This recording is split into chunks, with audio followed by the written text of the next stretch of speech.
ತುಮಕೂರಿನಲ್ಲಿ ಕಂದಾಯ ಇಲಾಖೆಯಿಂದ 3 ವರ್ಷದ ಸಾಧನಾ ಕಾರ್ಯಕ್ರಮವನ್ನು ನಡೆಸಿರುವಂತಹ ವಿಚಾರ ಏನಿದೆ, ಈಗ ರೈತರು ಇದರ ವಿರುದ್ಧ ಆಕ್ರೋಶವನ್ನು ಹೊರಹಾಕ್ತಾ ಇದ್ದಾರೆ. ಕಂದಾಯ ಇಲಾಖೆಯ ಎಡವಟ್ಟು ಏನ್ ಮಾಡ್ತು? ಕಂದಾಯ ಇಲಾಖೆ ಮಾಡಿರುವಂತಹ ಎಡವಟ್ಟು, ಜಿಲ್ಲೆಯ ರೈತರಿಗೆ ಭೂ ಗ್ಯಾರಂಟಿಯ ಭಾಗ್ಯನೇ ಇಲ್ಲ. ದೀಪದ ಕೆಳಗೆ ಯಾವಾಗಲೂ ಕತ್ತಲು ಅನ್ನುವಂತೆ ವಂಚಿತರಾಗ್ತಾ ಇದ್ದಾರೆ ಸೌಲಭ್ಯದಿಂದ ರೈತರು. ಕಂದಾಯ ಇಲಾಖೆಯಿಂದ ಮಾಡಿದಂತಹ 3 ವರ್ಷದ ಸಾಧನಾ ಕಾರ್ಯಕ್ರಮವನ್ನು ನಡೆಸಿರುವಂತಹ ಸರ್ಕಾರ ತುಮಕೂರಿನಲ್ಲೇ ಆಯೋಜಿಸಿದ್ದಂತಹ ಸಾಧನಾ ಸಮರ್ಪಣೆಯ ಹೆಸರಿನಲ್ಲಿ ಒಂದು ಸಮಾವೇಶವನ್ನ ಮಾಡಿದ್ರು. ಸಮಾವೇಶದ ಬೆನ್ನಲ್ಲೇ ಕಂದಾಯ ಇಲಾಖೆಯ ವಿರುದ್ಧ ಈಗ ರೈತರು ಸಿಡಿದೆದ್ದಿದ್ದಾರೆ. ಮನೆ ಬಾಗಿಲಿಗೆ ಭೂ ಗ್ಯಾರಂಟಿ ಕೊಡ್ತೀವಿ ಅಂತ ಹೇಳಿದ್ದಂತಹ ಸಚಿವರಿಗೆ ತರಾಟೆಯನ್ನ ತೆಗೆದುಕೊಂಡಿದ್ದಾರೆ. ನಗರದ ಕೂಗಳತೆ ದೂರದಲ್ಲಿರ್ತಕ್ಕಂಥ ರೈತರ ಜಮೀನುಗಳಿಗೆ ಸೇವೆನೇ ಸಿಗ್ತಾ ಇಲ್ಲ. ಭೂ ಗ್ಯಾರಂಟಿ ಯೋಜನೆ, ರೈತರ ಮನೆ ಬಾಗಿಲಿಗೆ ಸೇವೆ ಕೊಡ್ತೀವಿ ಅಂತ ಹೇಳ್ತೀರಾ, ಆದ್ರೆ ನಮ್ಗೆ ಈ ಕೂಗಳತೆ ದೂರದಲ್ಲಿದೆ ಅಂತ ರೈತರ ಜಮೀನುಗಳಿಗೇನೆ ಸೇವೆ ಸಿಗ್ತಾ ಇಲ್ಲ. ಇದ್ಯಾವ ತರ ಗ್ಯಾರಂಟಿ? ಕಂದಾಯ ಸಚಿವರೇ, ಇದಕ್ಕೆ ನೀವು ಉತ್ತರ ಕೊಡಬೇಕು. ಕಂದಾಯ ಸಚಿವರ ವಿರುದ್ಧ ಈಗ ಆಕ್ರೋಶವನ್ನ ಹೊರಹಾಕ್ತಾ ಇದ್ದಾರೆ ತುಮಕೂರು ಜಿಲ್ಲೆಯ ರೈತರು. ಕಚೇರಿಗೆ ಅಲಿದ್ರೂ ಸಹ ಪೋಡಿ ದುರಸ್ತಿಯನ್ನ ಮಾಡಿಕೊಟ್ಟಿಲ್ಲ. ಕಂದಾಯ ಇಲಾಖೆಯ ದಿವ್ಯ ನಿರ್ಲಕ್ಷ್ಯ ಇದು. ಸೊ ಇದರ ವಿರುದ್ಧ ರೈತರು ಆಕ್ರೋಶವನ್ನ ಹೊರಹಾಕ್ತಾ ಇದ್ದಾರೆ. ದೊಡ್ಡದಾಗಿ ಸಾಧನ ಸಮಾವೇಶವನ್ನ ಮಾಡಿದ್ರಿ, ಹಕ್ಕುಪತ್ರವನ್ನ ನೀಡಿದ್ರಿ.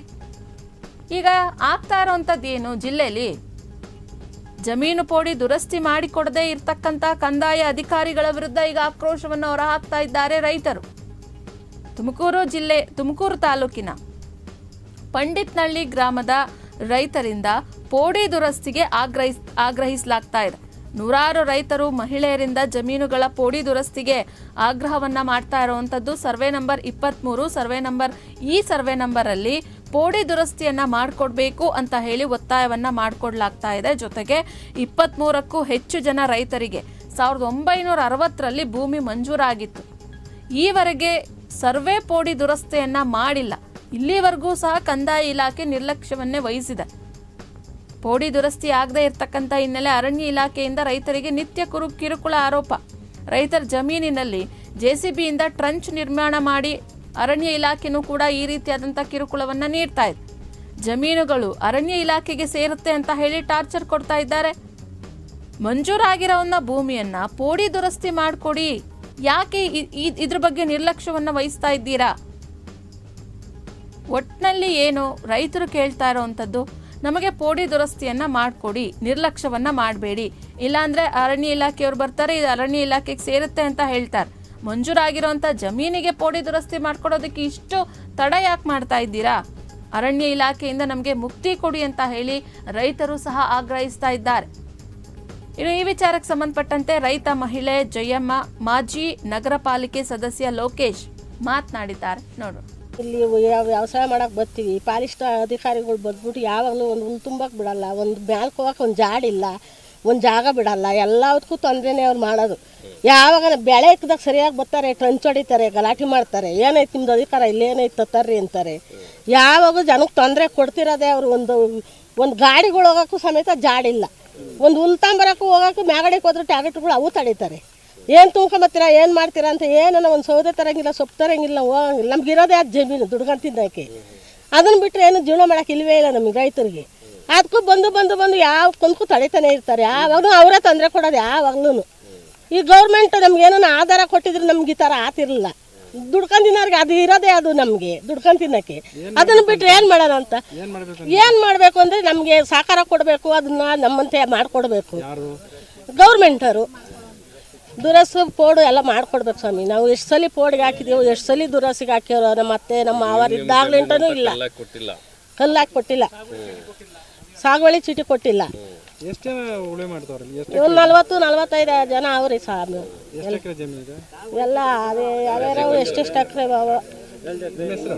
ನನ್ನ ಹೆಸರು ಜಯಮ್ಮ ಅಂತ. 23 ಏನು ಹೋರಾಟ ನಡೀತಾ ಇದೆ. ಸುಮಾರು ಇದನ್ನು 60-70 ವರ್ಷಗಳ ಕಾಲ ಈ ಒಂದು ಭೂಮಿಯ ಹೋರಾಟಕ್ಕಾಗಿ ಹೋರಾಟ ಮಾಡ್ತಿದ್ದಾರೆ ರೈತರು. ಈ ಭೂಮಿಯನ್ನು ಸುಮಾರು 70 ವರ್ಷಗಳಿಂದ ಉಳುಮೆ ಮಾಡ್ಕೊಂಡ್ಬರ್ತಿದ್ದಾರೆ. ಇದು ಆಗಲೇ 3ನೇ ತಲೆಮಾರು. ಈ ಸರ್ವೆ ನಂಬರಲ್ಲಿ ಇರ್ತಕ್ಕಂಥ ರೈತರಿಗೆ ದಯಮಾಡಿ ಸರ್ಕಾರ ಇವತ್ತು ಏನು ಪೋಡಿ ದುರಸ್ತಿ ಮತ್ತು ಸ್ಕೆಚ್ ಮಾಡಿ 1 to 5 ಮಾಡಿಕೊಡ್ಬೇಕು. ಹಾಗೂ ಇಲ್ಲಿರ್ತಕ್ಕಂಥ ರೈತರಿಗೆ ನ್ಯಾಯ ಒದಗಿಸ್ಬೇಕು. ಇಲ್ಲಿರ್ತಕ್ಕಂಥ ರೈತರು ಎಲ್ಲರೂ ಸಹ ಪರಿಶಿಷ್ಟ ಜಾತಿಗೆ ಮಾದಿಗ ಜನಾಂಗಕ್ಕೆ ಸೇರಿರ್ತಾರೆ.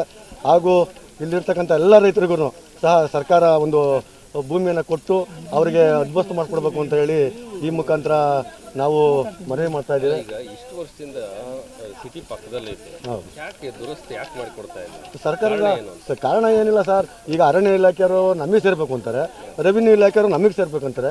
ಇವರು ದಯಮಾಡಿ DC ಅವರು ಇದನ್ನು ಸಂಬಂಧಪಟ್ಟಂಥ ಅಧಿಕಾರಿಗಳು ಇಬ್ಬರು ಜಂಟಿಯಾಗಿ ಸರ್ವೆ ಮಾಡಿ ರೈತರಿಗೆ ಅದೇ ಅದ ಸಂಬಂಧಪಟ್ಟಂಥ ಭೂಮಿಯನ್ನು ಕೊಡುವಲ್ಲಿ ವಿಫಲರಾಗ್ತಾ ಇದ್ದಾರೆ. ಈಗ ನಮ್ಮ ರೈತರನ್ನು ಉಳುಮೆ ಮಾಡೋಕ್ಕೆ ಬಂದರೆ ಸರ್ವೆಯವರು ಮಳೆಗಾಲದಲ್ಲಿ ಬಂದು ಅವ್ರಿಗೆ ಅಡ್ಡಿ ಮಾಡ್ತಾರೆ.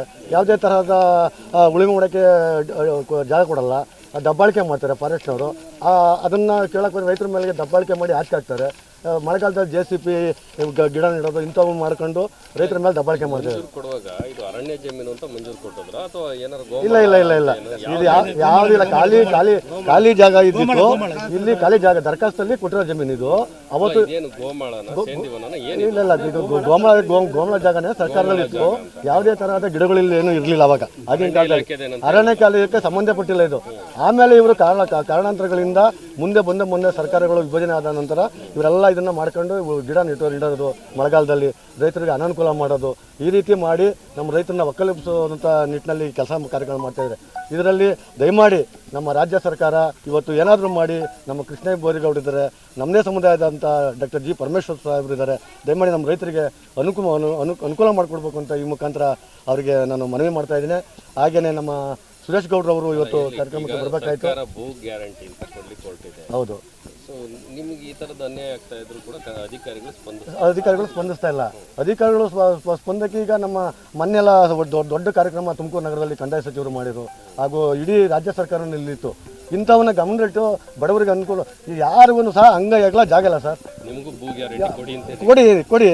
ನೀವು ಈಗ ಇಲ್ಲಿ ಯಾರಿಗಾದ್ರೂ ನನಗೆ 2 ಎಕರೆ 5 ಎಕರೆ 10 ಎಕರೆ ಜಮೀನು ಪ್ರಾಪರ್ಟಿ ಐತೆ ಅಂತ ಅಂದರೆ ಇಲ್ಲ, ಯಾರಿಗೂ ಭೂಮಿನೇ ಇಲ್ಲ. ಇದರಲ್ಲೇ ಜೀವನ ಮಾಡಬೇಕು. ಅವ್ರ ಮಕ್ಕಳು ಮೊಮ್ಮಕ್ಕಳು ಈಗಾಗಲೇ 3ನೇ ತಲೆಮಾರು ಅದರಲ್ಲೇ ಜೀವನ ಮಾಡಬೇಕು, ಇಲ್ಲ ವಿಷ ಕುಡಿಬೇಕು. ಈ ರೀತಿ ಪರಿಸ್ಥಿತಿ ಇರಬೇಕಾದ್ರೆ ಸರ್ಕಾರ ಇದರ ಗಮನ ಹರಿಸಬೇಕು. ಸರ್ಕಾರ ಅಧಿಕಾರಿಗಳಿಗೆ ಸೂಚನೆ ಕೊಡಬೇಕು, ಇಮಿಡಿಯೇಟ್ ಇದೇನು ಮಾಡಬೇಕು ಅಂತ ನೋಡಿ ಅಂತ ಹೇಳಿ.